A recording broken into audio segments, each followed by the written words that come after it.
Înainte de a începe vizionarea, vă rugăm să vă abonați. Durează doar 2 secunde și astfel veți fi la curent cu tot ceea ce postăm zilnic sau săptămânal. După ce ați dat click pe abonează-te, este absolut necesar să dați click și pe clopoțelul acesta. Așa funcționează YouTube-ul, că practic dacă dați click pe abonați-vă și nu dați click pe clopoțelul acesta, nu veți primi nicio notificare. Vizionare plăcută! But I'll share one thing. Now this, I gotta warn you here. This is going to be very heavy, but it's deep. It's showing how real the Bible is, how real God is. Let me share one thing here now. Take your liberty. Let's okay. Go. This I will call I believe it's in that set as the dark angel's sacrifice. But this is the mystery of Pergam in the next part. Okay. Now let me just backtrack. We shared about the mystery of Pergamum. It begins on the Temple Mount. It's actually ultimately linked to the end times, when a man named Antiochus desecrates the temple by setting up an idol. This is the first abomination, desolation. It's going to be repeated in the last days, but this is the first one. Daniel speaks about it. He sets up an altar of Zeus over the altar, or the idol of Zeus over the altar of God, converts God's altar, holy altar, into an altar of Zeus. And with that, he launches a war to wipe out the Jewish people. This is satanic. This is Satan. This is going to be the end times, Antichrist. But he does it then by a miracle. The Maccabees rise up, and they get to the temple. They win. They restore the temple, take down that idol, the abomination, restore Hanukkah. And you have Hanukkah. Okay. Yeah. But the war doesn't end. It's almost as if the enemy is doing a counterattack, because at that same moment, a friend of Antiochus, the kind of foreshadow of the Antichrist, sets up another altar of Zeus, okay, on a mountain, makes a gigantic altar, and it is the altar of Pergamum, the altar of Zeus. Now, this is one of the big pagan things of ancient times, to Zeus. Now, when you get to the book of Revelation, and it speaks to the church of Pergamum, it says to the church of Pergamum, it says, Pergamum is the place where the throne of Satan is. It says where Satan dwells. And what was in Pergamum was the altar of Zeus. Now remember, we spoke about behind all the gods, they're just masks. Behind it all is Satan. Behind all this stuff is Satan. So you have this place called the throne, the altar of Zeus, the altar of Pergamum, throne of Satan. Now I'm just going to kind of move it to where we are. All right. Christianity comes to the Roman Empire. Ultimately, that altar is abandoned, fades away, goes into the dust, gone, dormant. The throne of Satan, dormant. 2,000 years. But in the 19th century, a man uncovers this throne of Satan, and he starts sending the pieces back to his homeland. And he doesn't know what it is. It goes back in 1871, first pieces, and then they start excavating the entire altar. The throne of Satan is now appearing in the modern age, and he sends it back piece by piece to his to his homeland, where they reconstruct it. So now the altar of Satan, or the throne of Satan, is not in Pergamum, it's in Germany.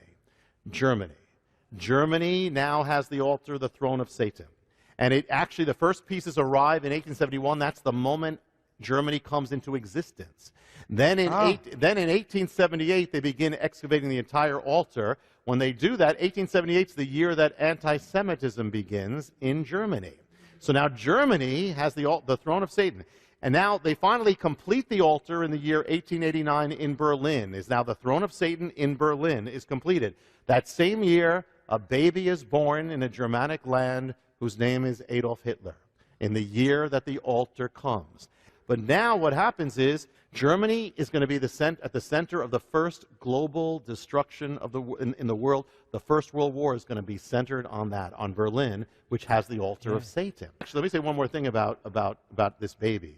Is that there's a day in the Hebrew calendar that the rabbis calculate is the first day that there was an attempt to annihilate the Jewish people. The day that Pharaoh charged after the Israelites and to wipe them out of the Red Sea. That date they date is Nisan 19, as the first attempted annihilation of the Jewish people. Nisan 19 is the Hebrew day that Hitler is born. So World War I, I'm not even going, there's so much to go into, but say World War I, destruction. Well, after the war, after that destruction, the altar is still there in Berlin. What happens is the next evil comes from Germany. What happens is the Nazis begin to rise, and it's like a drama of watching when the Nazis are making their way to Berlin, where the altar is. In 1930, the altar is opened up to the public. In 1930, that year, the Nazi Party goes from being the smallest political party in Germany to the number 2. It wins the elections, enters the Reichstag. They start going to power. Within 3 years, Hitler becomes Chancellor of Germany. Within 4 years, he is dictator. And so now Hitler, the baby born with the altar, is now with the altar in Berlin. Now the Nazis have possession of the throne of Satan. I mean, this is like Indiana Jones, except it's real. I mean, this is real. And so the Nazis have possession of the throne of Satan, the altar of Pergam.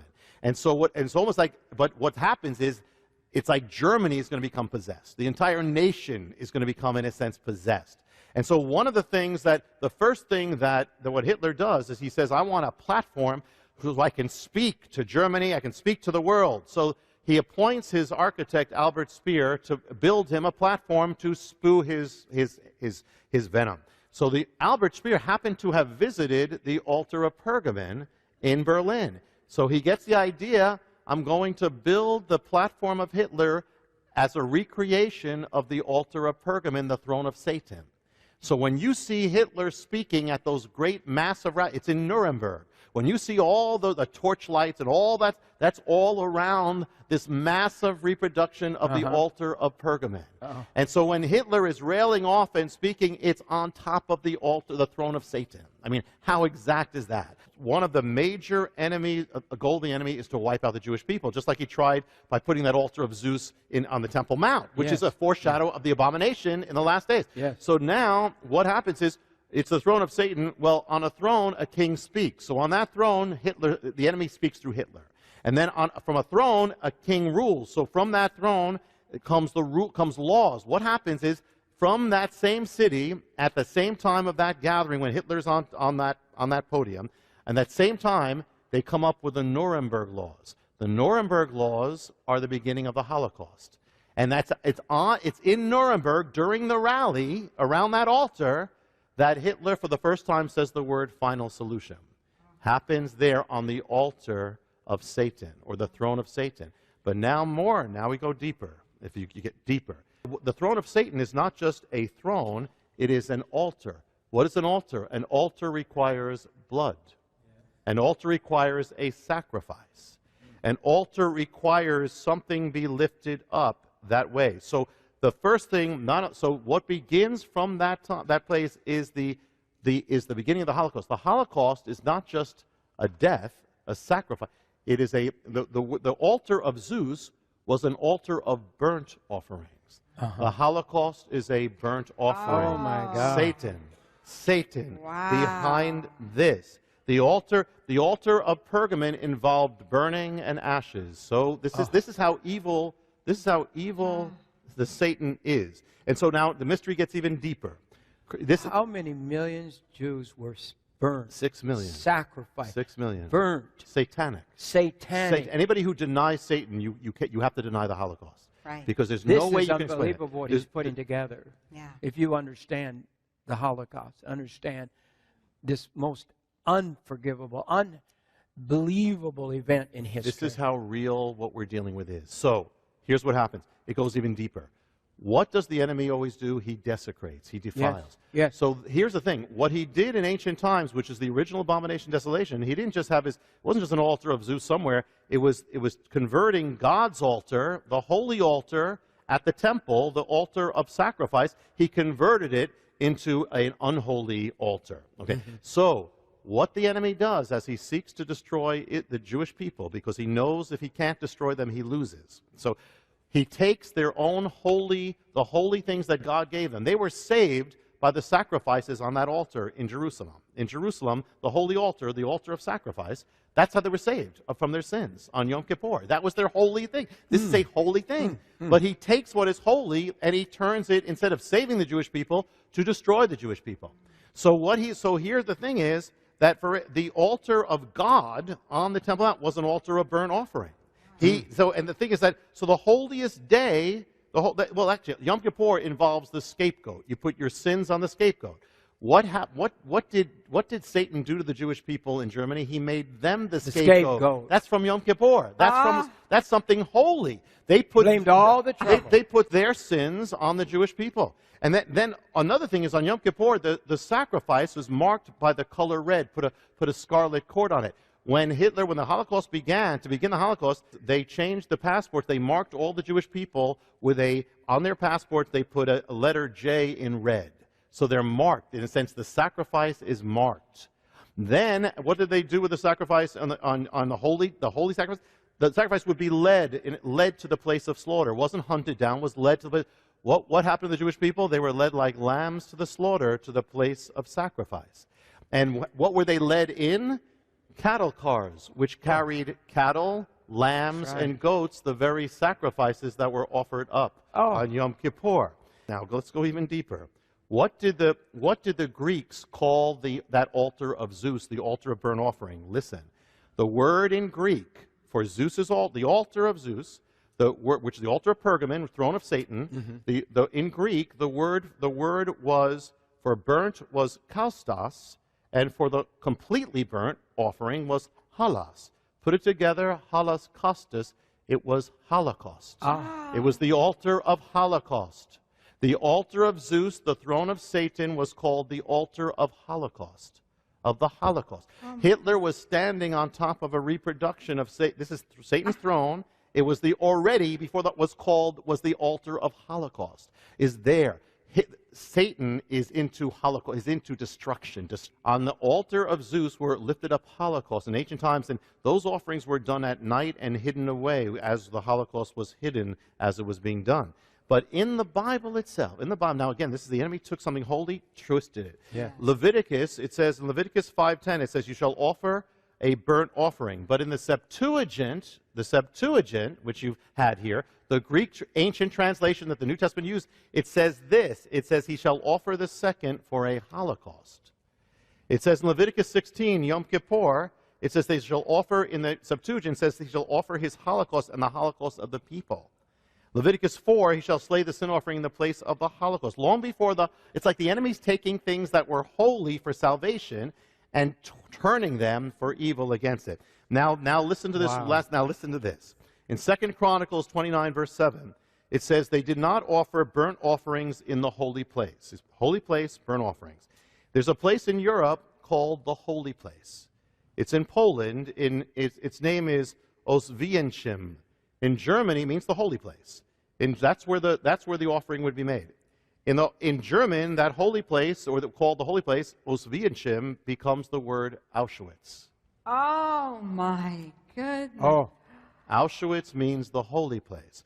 If you translate that scripture into the two languages of the enemy who became enemies of the Jewish people, the Greeks with Zeus and the Germans, it becomes, they shall offer burnt offerings in the holy place, they shall offer the Holocaust in Auschwitz.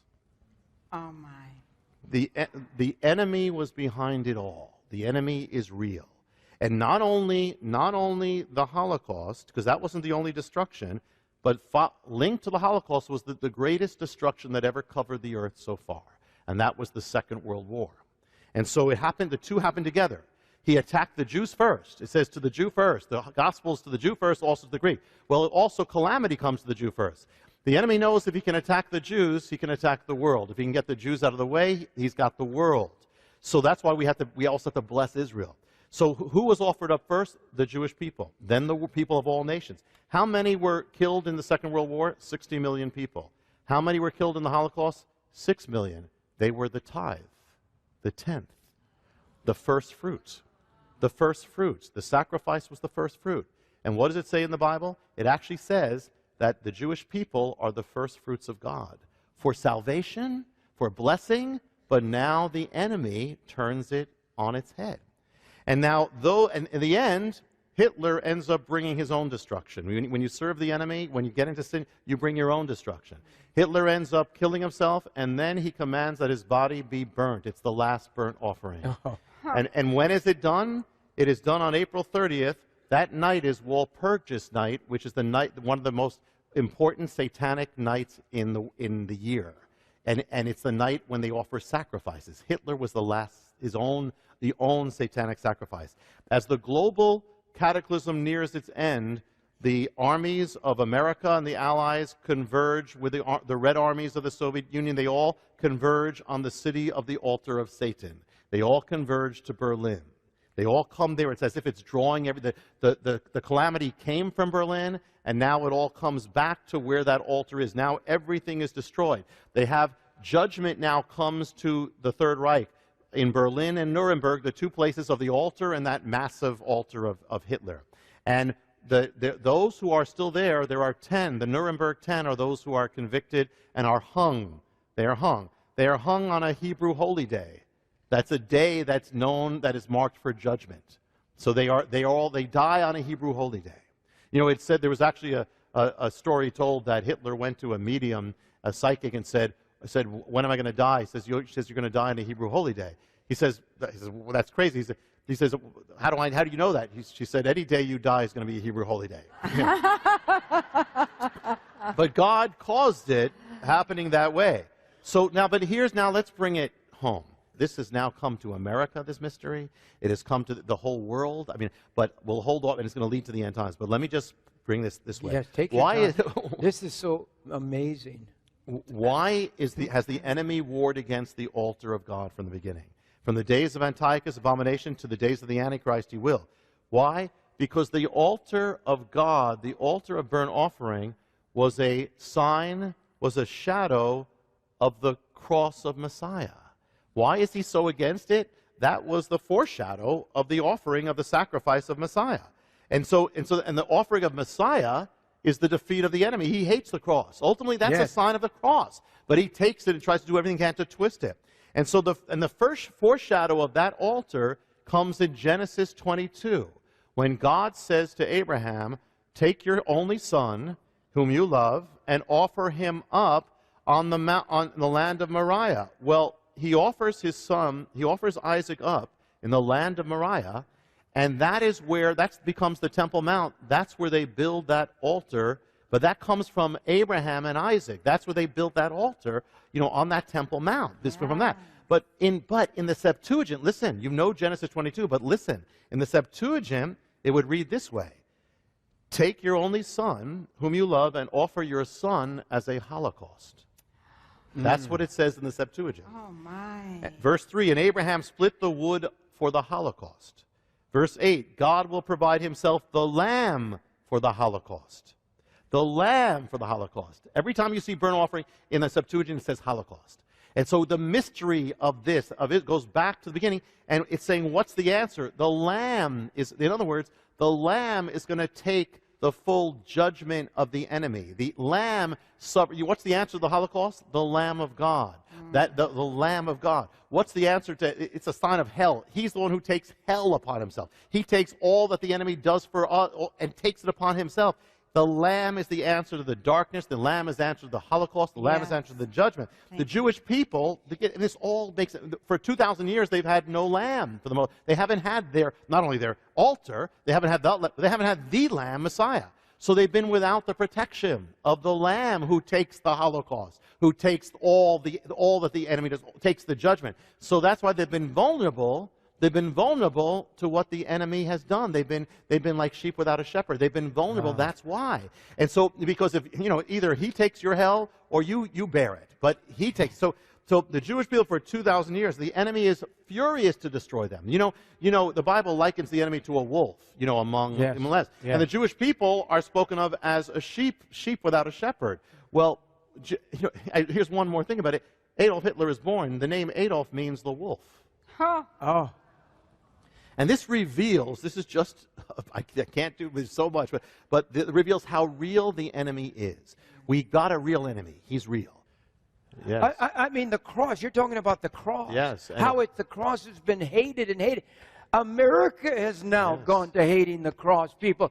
This should be another harbinger of warning of what we need to do in this country. We have taken our protection away, is what you're telling us. That is the protection.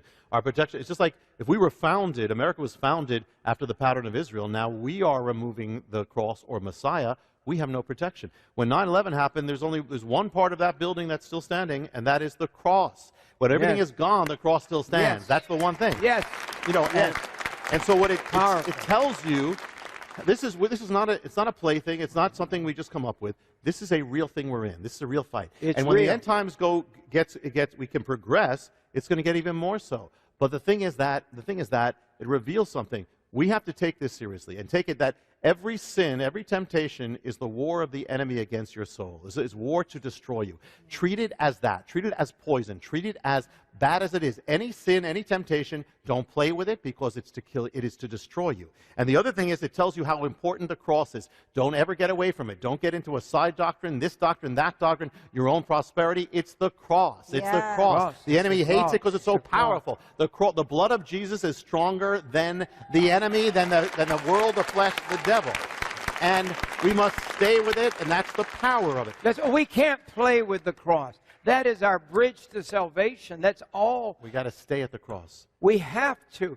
And the church is not something we can like. You know, years ago they took the blood out of the modern church's songbooks. Yes. They took all the blood songs. Yes. They said, we don't want a bloody religion. Right. I got news for you. We have a bloody religion. You're right. telling us that.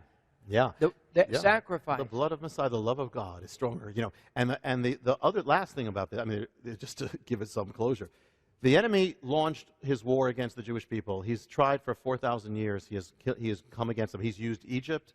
Egypt tried to wipe them out. Think about it. Assyria tried to destroy them. Yes. Babylon tried to crush them. Rome tried to destroy them. Hitler tried to destroy them, and all those things. But the ultimate story is Egypt is gone, Babylon is gone, Assyria is gone, Rome is gone, Hitler is gone, the terrorists will be gone, they're all going to be gone, but the nation of Israel lives because the God of Israel lives, because the Messiah of Israel lives. Am Yisrael Chai, because our God is stronger and we win in the end. And if we stay with God, we are going to win as well. And we have to remember that with every fight, no matter how bad it looks, no matter what you see on television, no matter what you see with the culture, in the end, we win. We do. And we have to prevail. We have to have that spirit no matter what. That's the faith. We are in a fight, but we're going to win it. But we have to stand strong. We must stand strong. We must stand strong.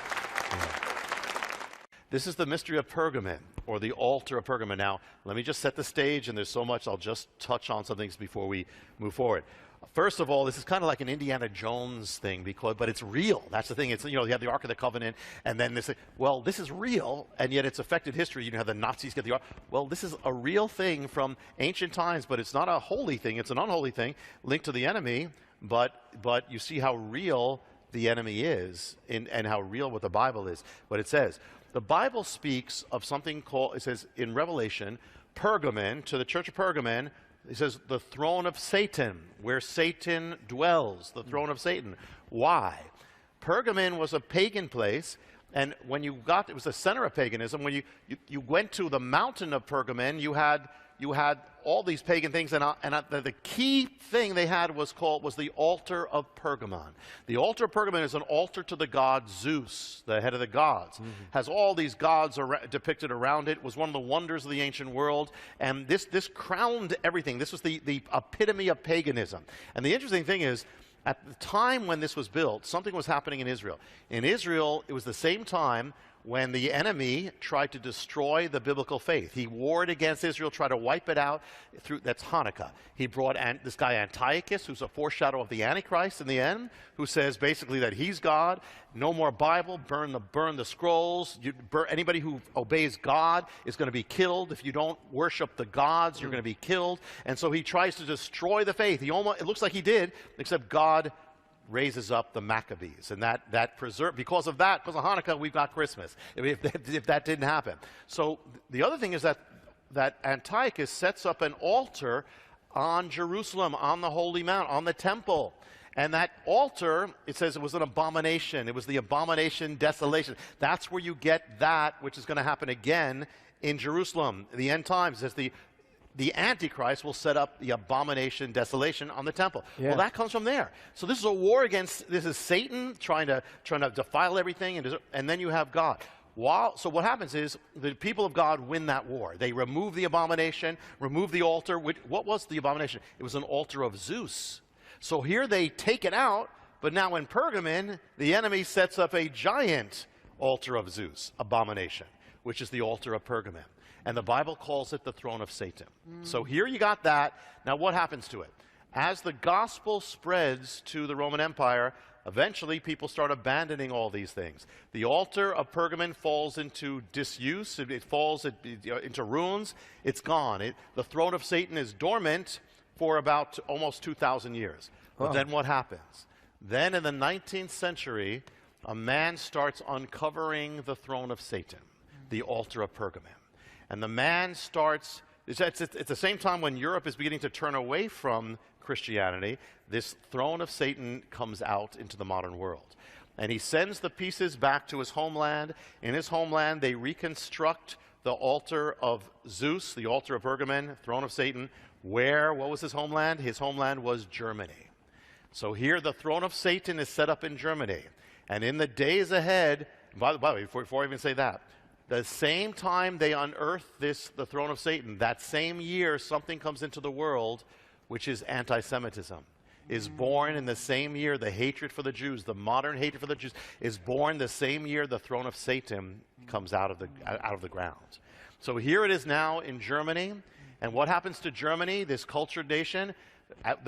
The nation of Germany is going to become satanic, is going to become possessed.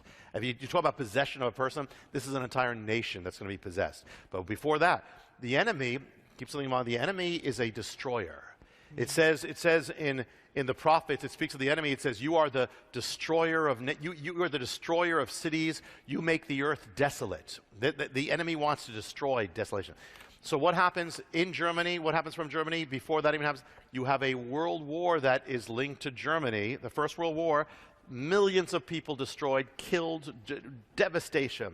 First World War. And the throne of Satan is right there in Berlin. That's where it is. But then what you have after that, as Germany comes out of the war, it starts becoming this satanic influence begins stronger and stronger. The man named Adolf Hitler begins rising to power. The Nazis rise to power. The most satanic thing rise to power. The altar of Satan is opened up to the public in 1930 in its new museum. And then that year, the Nazis suddenly rise to ascendancy on the political scene. And then within 3-4 years, the entire nation is taken over under this satanic darkness of Nazism.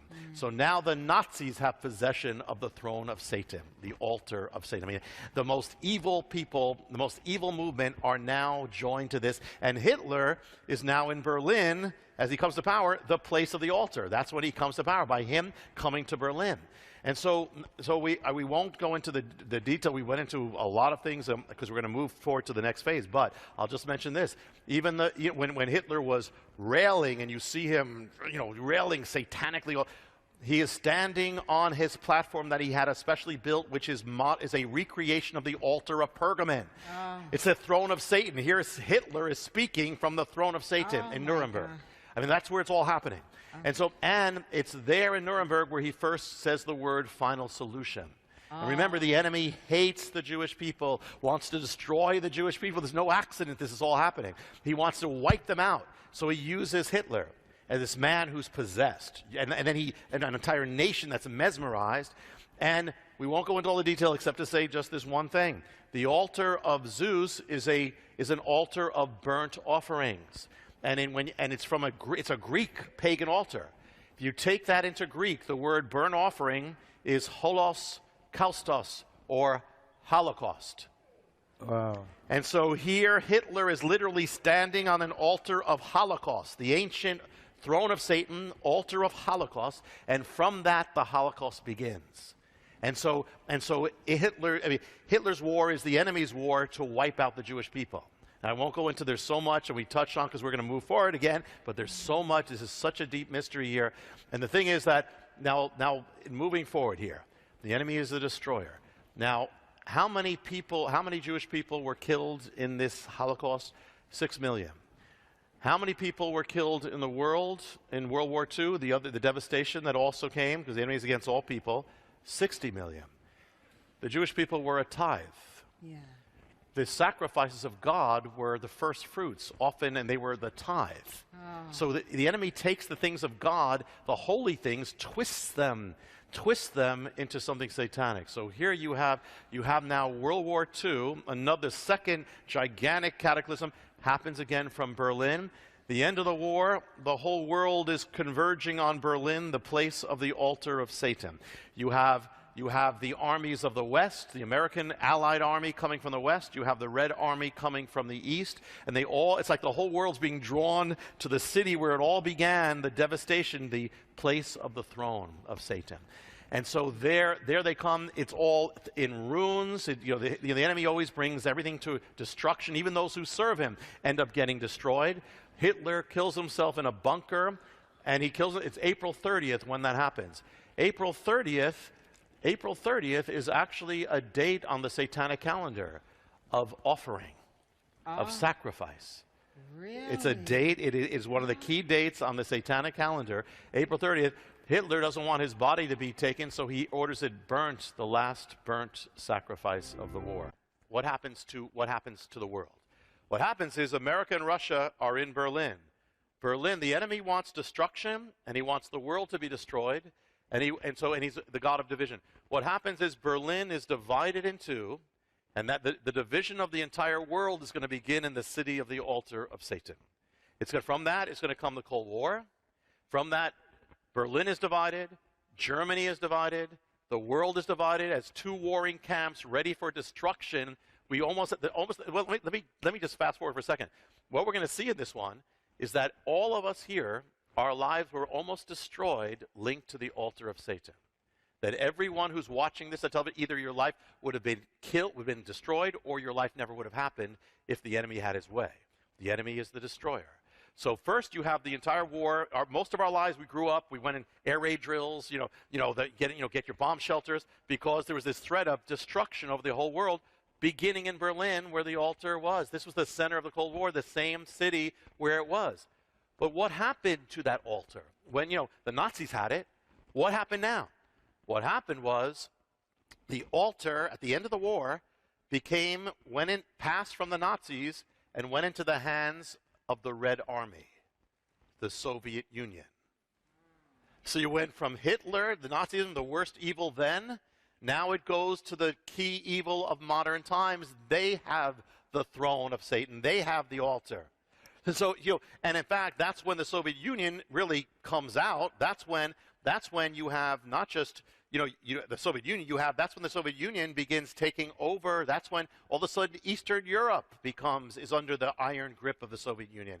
Then the world, and then China becomes, and then one out of every 3 people in the world is under this bondage of the power that has the throne of Satan.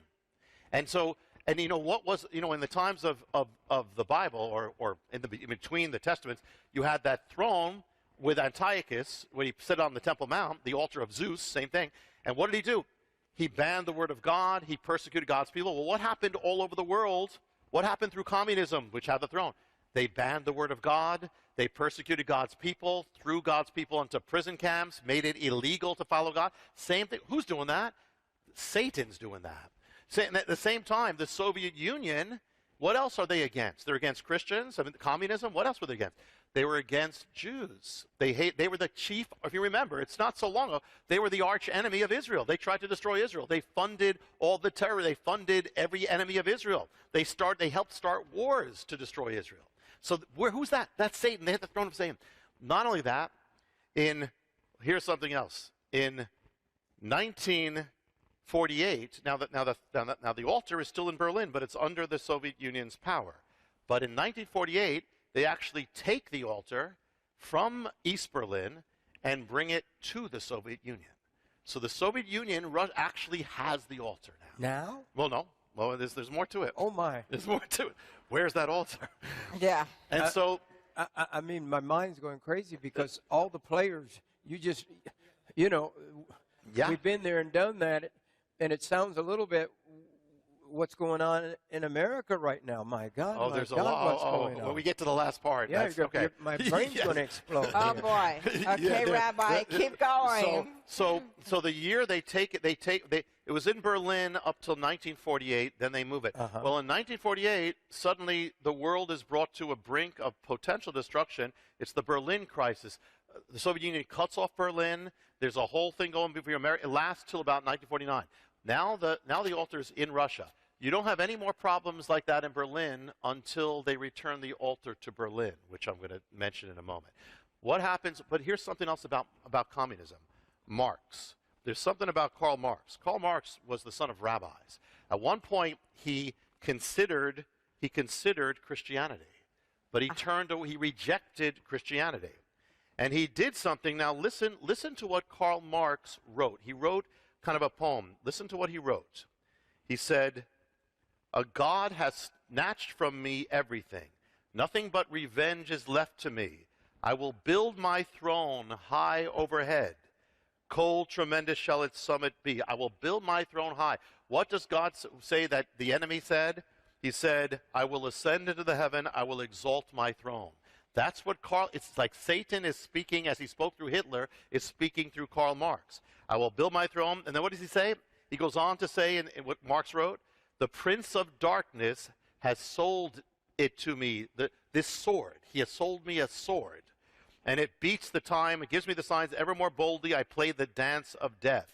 And then in the poem, Marx speaks to humanity. He says, "I have power to crush you. The abyss yawns in darkness. You will sink down, and I will follow, laughing, whispering in your ears, descend, come with me. I bring the world to ruins." What does the Bible say about Satan? It says, who is this one who destroys cities, brings the world to desolation. So here now is the next move of how the Bible is real, it's serious. When it says something about the devil, it's real. And so here you have that going on. Now, what happens? What happens? One other thing here. There's a boy who is born in Georgia, not our Georgia, but their Georgia. His name is Vissarionis Yugashvili. He joins the Bolsheviks. He drops his name, and takes up the name Man of Steel, which is Stalin. Here is now Joseph Stalin. Joseph Stalin became the dictator, the ruler over this, with the throne of Satan in his country now, in his nation. He is now communism. You know, when Russia takes this in 1948, now it seals the grip on the Iron Curtain. All these nations are under communism. Stalin is ruling. He is he's killing millions of people, throwing Christians in, hating the Jews, all these things. Here's the thing. The altar of Satan was unearthed in 1878.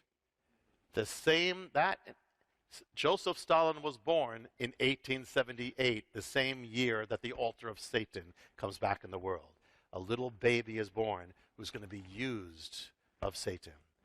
And so now, what happens here now is another thing. We said that the altar of Zeus, or Pergamon, was an altar of burnt offerings. It's the altar of, and the word in Greek is Holocaust. So we've got the Holocaust with Hitler. Now it's in the power of the Soviet Union. And there's one other phrase that's used. When you hear the word Holocaust, there's two applications. One is what happened to the Jewish people under Hitler.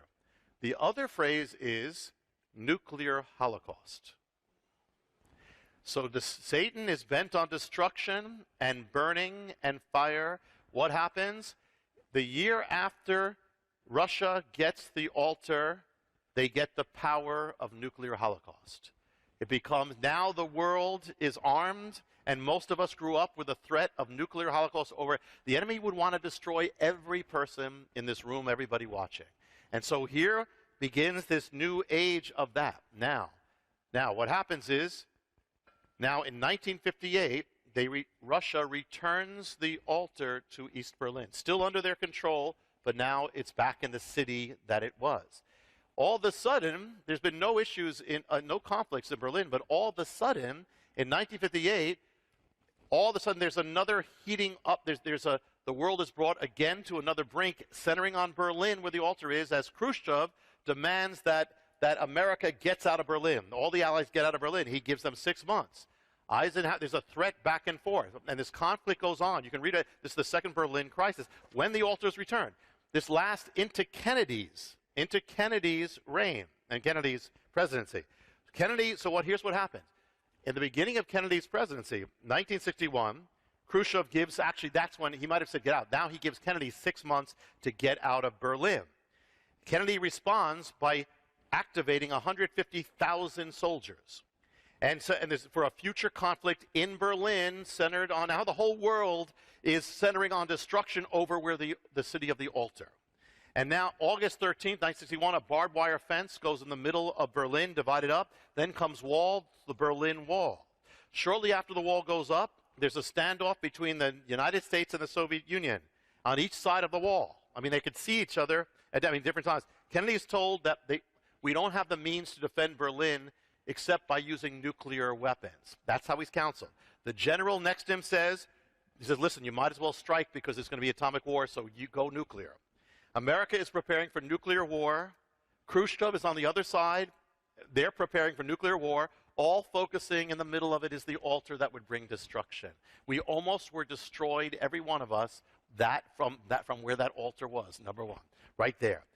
What happens is, in 1962, next year, which almost destroyed, this is the closest we ever came to destroying the world. Almost wiped out everyone. Here's what happened. In May, Khrushchev approaches Fidel Castro to put missiles on Cuba that could strike America. The plans are approved in July. In August, American intelligence begins picking something up. The missiles arrive in September. In October, America has the first photographs of this, confirmed in mid-October. The chief of staff in America says the only solution is a full-scale invasion of Cuba. October 22nd, Kennedy appears before the entire country. Some here may remember it. And he says that there is nuclear missiles is focused here on America from Cuba, and that any strike in the hemisphere, there will be world war, and we are going to blockade the island of Cuba to not let any Soviet ships coming. China announces they have 650,000 soldiers or Chinese people who are ready to attack in this. You have a world war ready. America puts a blockade. A Soviet ship goes through it. Actually, people don't realize they actually broke through. They continued working on it. Castro urges Khrushchev to send nuclear weapons to America. He's afraid America's going to attack. He says, send nuclear weapons. The world is one button away from nuclear destruction. At the same time, a secret communication goes back and forth between Khrushchev and Kennedy, and even that is on a pit. It can go in any direction, but something happens. It's only at one moment the closest we ever came to destruction comes to an end, and there was a secret in that communication that was never revealed at the time that caused the end of it. And that secret is linked to the ancient mystery of Pergamum. Let me tell you what that is as we bring this home for now. Khrushchev believed that if he put weapons in Cuba facing America, he would have leverage to take Berlin to get America out. So it's again that city of Berlin. He wants that city. That's where the altar is. But secondly, the secret story is this. In April 61, Khrushchev is near the Black Sea. He's near his Secretary of Defense or some official who points over the Black Sea and says America just placed nuclear missiles on the other side of this sea focused to Russia, that in a second you could be destroyed. Khrushchev says, well, wonders out loud, what if we put missiles in Cuba facing America to do the same thing? The United States had placed missiles right outside the Soviet Union in 1961. And so here's what happened. So in April, that's when Khrushchev says, let's do it. Then they put the missiles within months, and he makes the decision next thing. So the crux of the secret communication was Khrushchev said to Kennedy, remove those missiles here, and we will remove the missiles there. Kennedy said, we'll do it, but the condition is it will not be made known. We will take it out, but it'll be a secret. So that's what happened. So now here's the thing. The world was almost destroyed by missiles that were never launched, the missiles in this place that were focusing on Russia. Where was it? Where were those missiles that almost destroyed the world? The missiles were in Turkey, the land of the altar of Pergamum, the place where the throne of Satan had always been. The Soviet Union had the altar of Pergamum. This was now Turkey, the place there. Where in Turkey? Turkey has like 80 provinces, 80 states, so it's a lot of small things. They were placed in one small province, the province of Izmir. Izmir is the province of Pergamum. Oh. The missiles that almost destroyed the world were in the place of Satan in the region of Pergamum. But not only that. And here you have, what is the altar about? Holocaust, fire, destruction. Here the missiles are there in the land of that. But here's one more thing. What were those missiles? The missiles that almost caused us to all be gone in the region of Pergamum were called, they had a name on them, they were called the Jupiter missiles. Jupiter is Zeus. Zeus is the god of the altar of Pergamum. It's the altar of Zeus. It's the missiles of Zeus in the place of Zeus, in the place of the altar of Satan.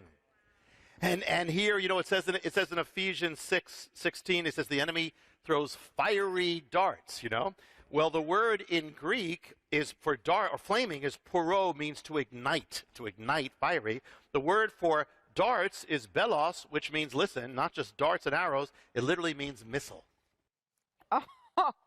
Oh my goodness. So here, flaming missiles from the throne of Satan, the whole world. I mean, and we've just, it's a. You've just touched on this, haven't you? Yes. That's why it's all the details all there on this DVD right here. This is a must get. Yes. And, oh my and goodness. it's ultimately, I promise you, as I come back, this is ultimately going to lead us to now, this mystery. But the thing is that you see how real the Bible is, how real, people, when God, when I came to the Lord, and people said, I said, okay, I believe in God, but Satan is real, so real, and you'd have to ignore history, ignore the Jewish history and all that. It's real, there's a real force. So let me just bring, another time we will bring it forward to what's happening about the end times and this altar. But before that, let me just give a word from this, quick word, and that is this. Number one, what does it tell you? Everything the enemy ever presents you with in your life, every temptation, don't make no mistake about it, it is there to destroy you. Everything, no matter how good it looks, no matter whether it's money, whether it's temptation of sex, temptation of an affair, it is to destroy you. So when you see that temptation, look through it, see it as if a man was standing at your door with a knife and so I want to destroy your family, and so that's the temptation. See it like that. See the enemy who's behind it, who is there with one purpose. You give into that, it's to destroy everything you love, destroy. So treat that sin like the plague. Treat it like Satan, which is what it is. Number one. Number two, the enemy is the destroyer. And so, and he's tried to destroy the Jewish people, tried to destroy the church, tried to destroy every one of us. And so what does that tell you? The enemy tries to destroy the works of God. He hates God. Anything with the image of God, he wants to destroy. So if the enemy is trying to destroy you, he's trying to destroy your life. What does it say about your life? It means your life must be important to God. Your life must be counting something for God. There must be a purpose on your life. Yes. There must be a calling on your life. Yes. That's why the enemy wants to destroy you. Otherwise, he wouldn't care. Amen. It's because of God. Because he fights the purposes of God. So therefore, when he tries to intimidate you, invalidate you, discourage you, it's because God has a purpose on your own life, your existence. God made you for a purpose, for a calling, for such a time as this.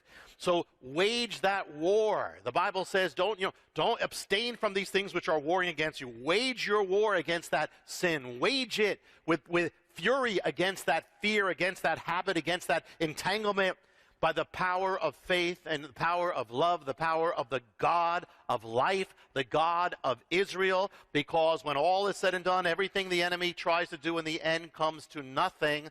When you stand, and everything he's tried to do to destroy the church, the Jewish people, and the world could not do it, because the God of Israel lives. The God of our lives is alive and well. Amen. And serve him, and you'll be on the winning side. Stand strong in the power of his might, and you'll win. Te rugăm, abonează-te la canal, dă like la video și share-uiește-l pe Facebook. Dumnezeu să te binecuvinteze. Mai cheamă-mi Iisuse, al meu duh zdrobit, să verse și roaie de lacrimi și spală-l, Iisuse,